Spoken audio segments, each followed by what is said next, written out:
거룩한 은혜를 향하여 내 마음 완전한 하나님 향하여 이곳에서 바로 이 시간 하나님을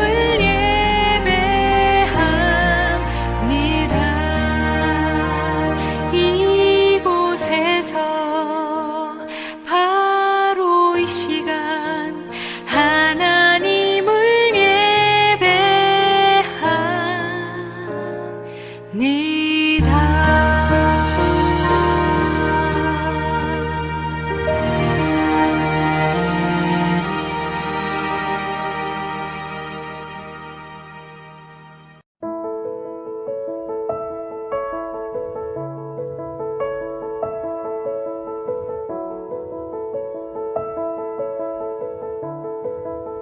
여호와가 이르노라. 너희가 완악한 말로 나를 대적하고도 이르기를 우리가 무슨 말로 주를 대적하였나이까 하는도다. 이는 너희가 말하기를 하나님을 섬기는 것이 헛되니 만군의 여호와 앞에서 그 명령을 지키며 슬프게 행하는 것이 무엇이 유익하리요. 지금 우리는 교만한 자가 복되다 하며 악을 행하는 자가 번성하며 하나님을 시험하는 자가 화를 면한다 하노라 함이라. 그때 여호와를 경외하는 자들이 피차에 말하매 여호와께서 그것을 분명히 들으시고 여호와를 경외하는 자와 그 이름을 존중히 여기는 자를 위하여 여호와 앞에 있는 기념책에 기록하셨느니라. 만군의 여호와가 이르노라.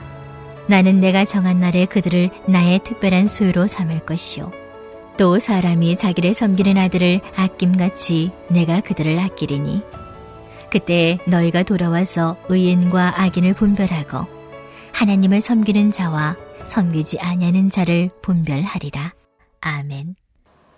오늘은 예배의 가치라는 제목으로 말라기 3장의 말씀을 나누도록 하겠습니다. 우리는 매주 일요일에 교회에 나와서 예배를 드립니다. 어떤 분은 주일 예배 이외에 수요 예배, 금요 예배에도 참석합니다. 우리가 교회에 모여서 예배를 드리는 이유는 무엇인가요? 여러분은 예배를 통해 얻는 확실한 이익이 있으십니까? 표면적으로 보았을 때 예배를 통해 얻을 수 있는 이익은 없는 것처럼 보입니다.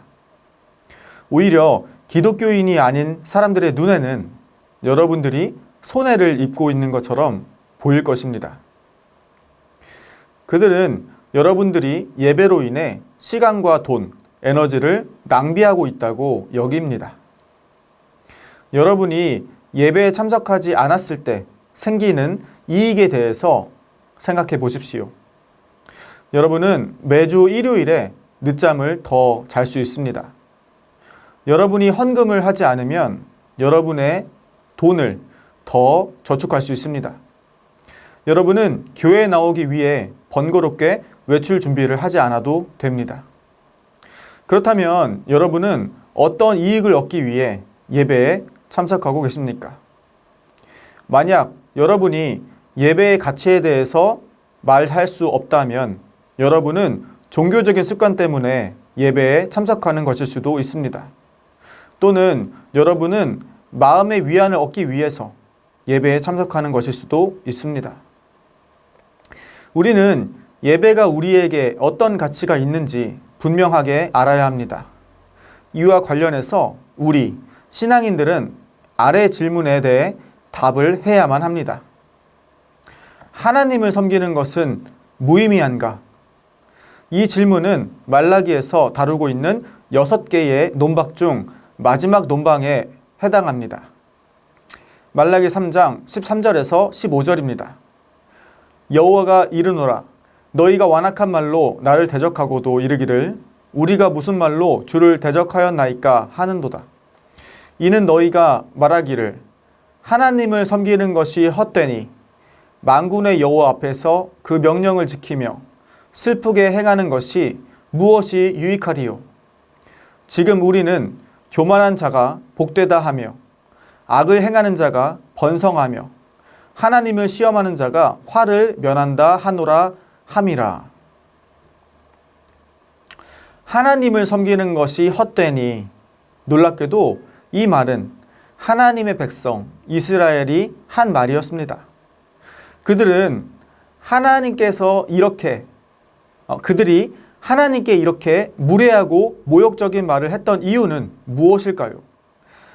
이스라엘 백성은 하나님을 섬기지 않는 사람들이 세상에서 더 행복하고 성공적인 삶을 사는 것을 목격하였습니다. 이러한 세상의 모습은 욥기 21장에 잘 묘사되어 있습니다. 욥기 21장 7절부터 16절입니다. 어찌하여 악인이 생존하고 장수하며 세력이 강하냐? 그들의 후손이 앞에서 그들과 함께 굳게 서고 자손이 그들의 목전에서 그러하구나. 그들의 집이 평안하여 두려움이 없고 하나님의 매가 그들 위에 임하지 아니하며 그들의 수소는 새끼를 베고 그들의 암소는 낙태하는 일이 없이 새끼를 낳는구나. 그들은 아이들을 양떼같이 내보내고 그들의 자녀들은 춤추는구나. 그들은 소고와 수금으로 노래하고 피리 불어 즐기며 그들의 날을 행복하게 지내다가 잠깐 사이에 스올에 내려가느니라. 그러할지라도 그들은 하나님께 말하기를 우리를 떠나소서. 우리가 주의 도리 알기를 바라지 아니하나이다. 전능자가 누구이기에 우리가 섬기며 우리가 그에게 기도한들 무슨 소용이 있으랴 하는구나.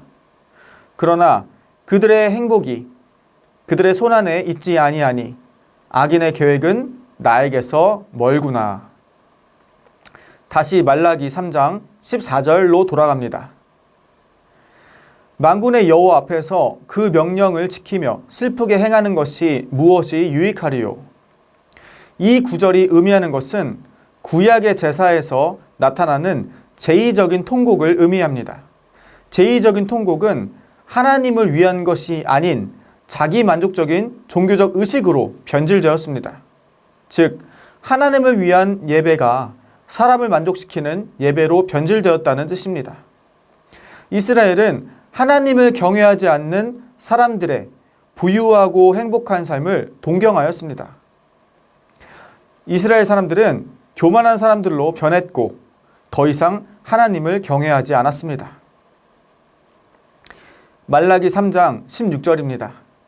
그때에 여호와를 경외하는 자들이 피차에 말하매 여호와께서 그것을 분명히 들으시고 여호와를 경외하는 자와 그 이름을 존중히 여기는 자를 위하여 여호와 앞에 있는 기념책에 기록하셨느니라. 말라기가 증언하고 있는 시대에는 대부분의 사람들이 하나님을 섬기는 것이 무의미하다고 여겼습니다. 심지어 하나님의 백성인 이스라엘마저도 하나님을 대적하는 시대의 흐름에 동조하였습니다.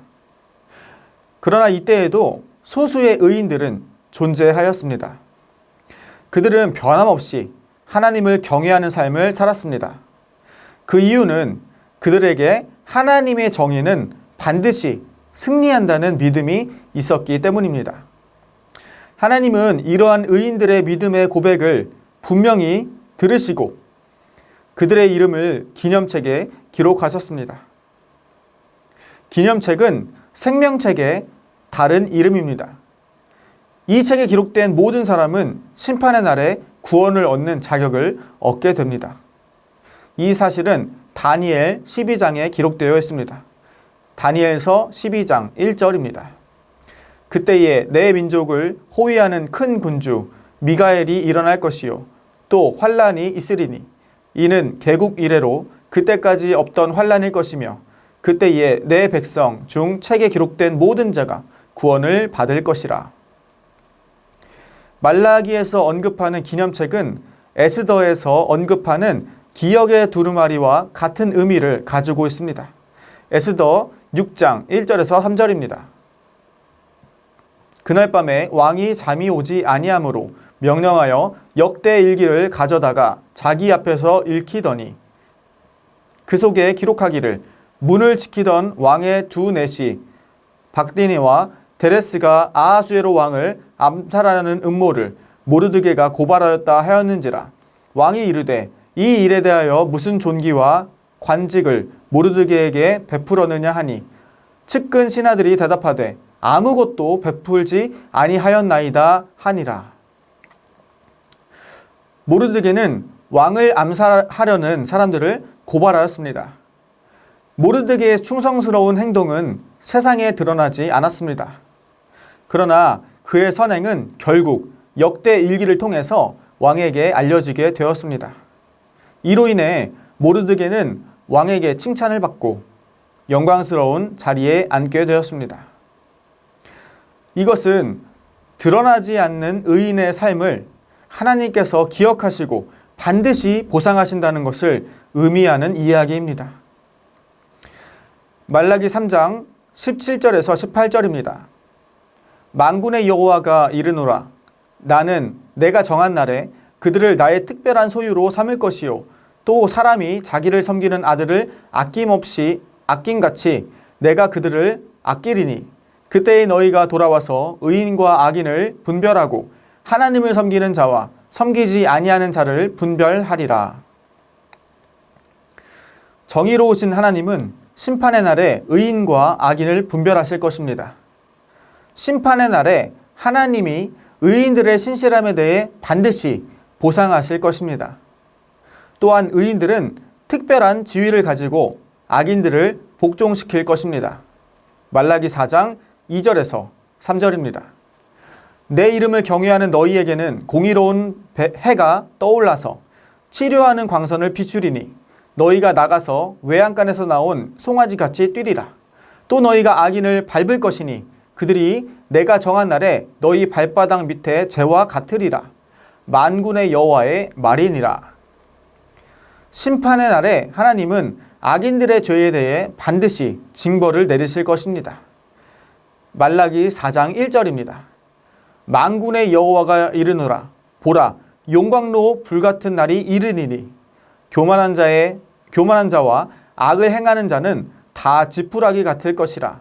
그 이르는 날에 그들을 살라 그 뿌리와 가지를 남기지 아니할 것이로되. 의인은 의롭게 행동하는 사람이 아닙니다. 의인은 하나님과의 관계를 소중히 여기고 하나님을 경외하는 사람입니다. 악인은 하나님을 대적하는 자를 의미합니다. 하나님과의 관계에 따라 의인이 될 수도 있고 악인이 될 수도 있는 것입니다. 말라기에서 증언하는 교만한 사람들은 하나님과 진정한 관계에는 관심이 없었습니다. 그들은 물질적인 번영과 이익에만 관심이 있었습니다. 이러한 사람들의 논리에 따르면 하나님을 섬기는 것은 헛된 행동이었습니다. 그러나 이러한 논리는 유한한 삶의 기간 동안에만 적용됩니다. 우리는 영원한 생명의 삶이 존재한다는 사실을 기억해야만 합니다.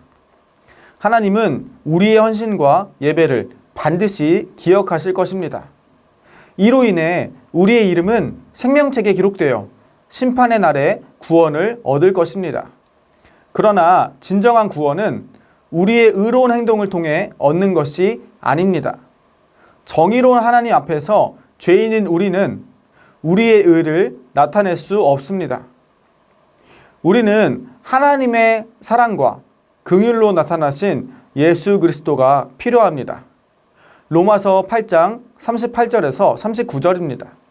내가 확신하노니 사망이나 생명이나 천사들이나 권세자들이나 현재일이나 장래일이나 능력이나 높음이나 깊음이나 다른 어떤 피조물이라도 우리를 우리 주 그리스도 예수 안에 있는 하나님의 사랑에서 끊을 수 없으리라. 하나님을 섬기는 것은 결코 헛된 것이 아닙니다. 하나님은 예배자의 삶을 주목하시고 그의 이름을 생명책에 기록하셔서 기억하시기 때문입니다. 진정한 예배자의 삶은 예수님을 구원자로 믿으며 그의 가르침에 따라 사는 사람입니다.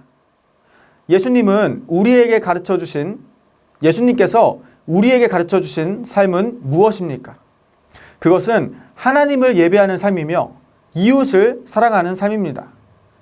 우리가 예수님의 가르침에 순종하기를 원합니다. 우리가 예수님의 가르침을 죽는 날까지 실천하기를 원합니다. 우리의 이름이 하나님의 생명책에 기록되기를 소망합니다. 그래서 마지막 날에 우리가 하나님께 영광스러운 면류관을 받기를 소망합니다. 우리 함께 이 시간 기도하기 원합니다. 첫째로 오늘 나눈 말라기 3장의 말씀처럼 우리가 하나님을 경외하는 참된 예배자로 살아가도록 기도하시겠습니다. 둘째로 해외 선교사님들과 농촌교회, 개척교회 목사님들의 영육 간의 강건함을 위해 기도하시겠습니다. 셋째로 다음 세대를 위한 성전 건축이 주님의 인도하신 가운데 아름답게 이루어질 수 있도록 기도하시겠습니다. 마지막으로 세계 곳곳에서 벌어지는 분쟁과 전쟁이 중단되어 더 이상 귀중한 생명들이 희생되지 않도록 우리 함께 마음을 모아 기도하시겠습니다.